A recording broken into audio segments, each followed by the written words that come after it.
Hey everyone, welcome back to Small Screen Shakedown. Over the years, Pawn Stars have seen many atypical and dubious items arriving at the shop, which have been unusual and as well as expensive for themselves. But it takes less than no time for them to crack such deals, so let's look at the most expensive purchases made on Pawn Stars. But before we begin, make sure you subscribe to the channel and hit that bell icon so you don't miss out on anything. Also, if you're a fan of the shows, then do give this video a like. Number 1. The Cigar Box. In one of the seasons of the show, a part of American history shocked Rick to the core. It was a cigar box that belonged to the former President of the United States of America, John F. Kennedy.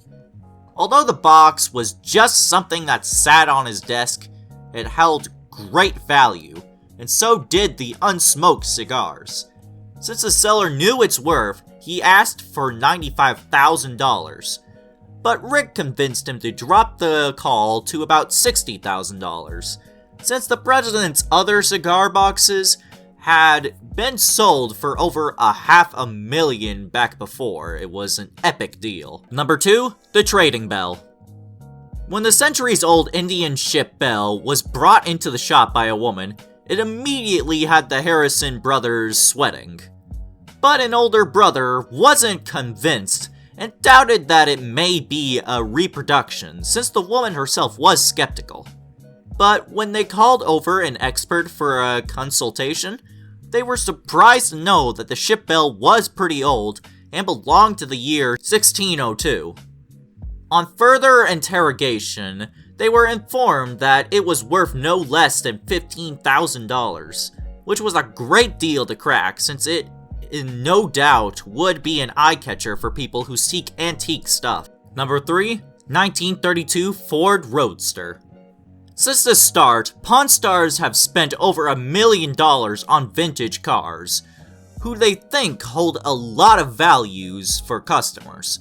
When Rick was reached out by Danny to come and take a look at his 1932 Ford Roadster Model B, which was surprisingly in perfect condition, the father-son duo pretty much agreed on the same level that although the car was in an amazing condition, it was too small to be used practically as a vehicle. But what caught their interest was its great order according to the age of the machine and its minimum usage. Danny demanded a total of $70,000, but Rick proposed a sum of about $65,000, which wasn't accepted by the owner as he said that he didn't want to sell it at a price of fewer than $7,000. But finally the two accepted on about $68,250. Rick certainly does know how to not let go of the best. Number 4, the Book of Marlin. Adam, a vintage bookseller, found his way to the pawn shop with a Book of Marlin, which he claimed was centuries old. This made people give the book doubtful stares since it's too easy to reproduce an old book, which makes the pawning of books a little difficult. Hence, Rick called over a book expert to see if the book was worth $25,000. On having a look at the book, she concluded that the book was genuine. She informed Rick that the book even greater in value than what was being asked for, which would be approximately $40,000. On hearing this, Rick knew he had to have that book and proposed to give $24,000 for it, which was gladly accepted. You can't beat a star at clinching, can you? Number 5, the Greatest Child Book. Rick was approached by a guy who claimed that he had the original artwork for Where the Wild Things Are.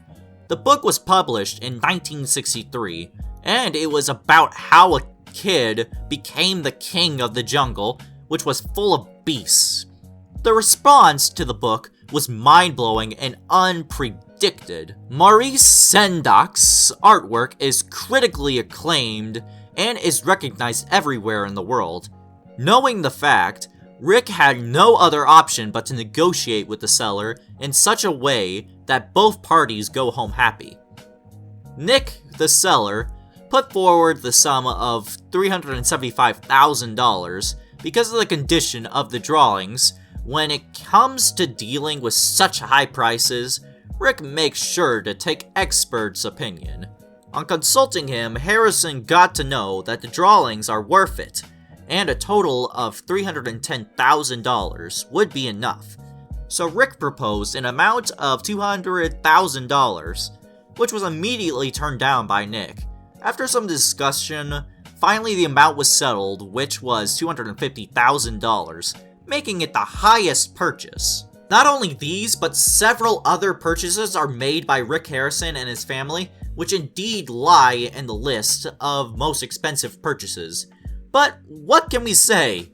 What Rick wants, he gets. To watch more of such buys, do watch all these episodes. Well, this brings us to the end of our video. Hope you guys enjoyed it, and if you haven't liked the video yet, so it's never too late, give it a thumbs up, people.